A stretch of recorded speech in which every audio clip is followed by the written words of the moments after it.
So now we want to connect our domain to our website. So what we'll need to do is go to the menu on the left-hand side here. We're going to go back to settings, and then we're going to scroll down. We're going to click on domains, and then we will be clicking on the domain of our choice that we want to connect the our website to.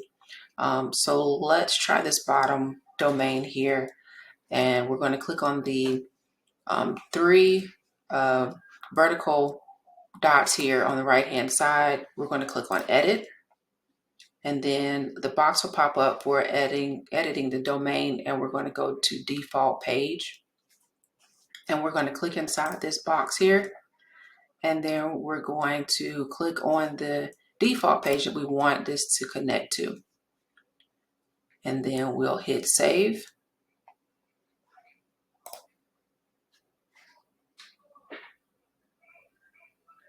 And then if you want to verify that it works, we're going to go to the browser in the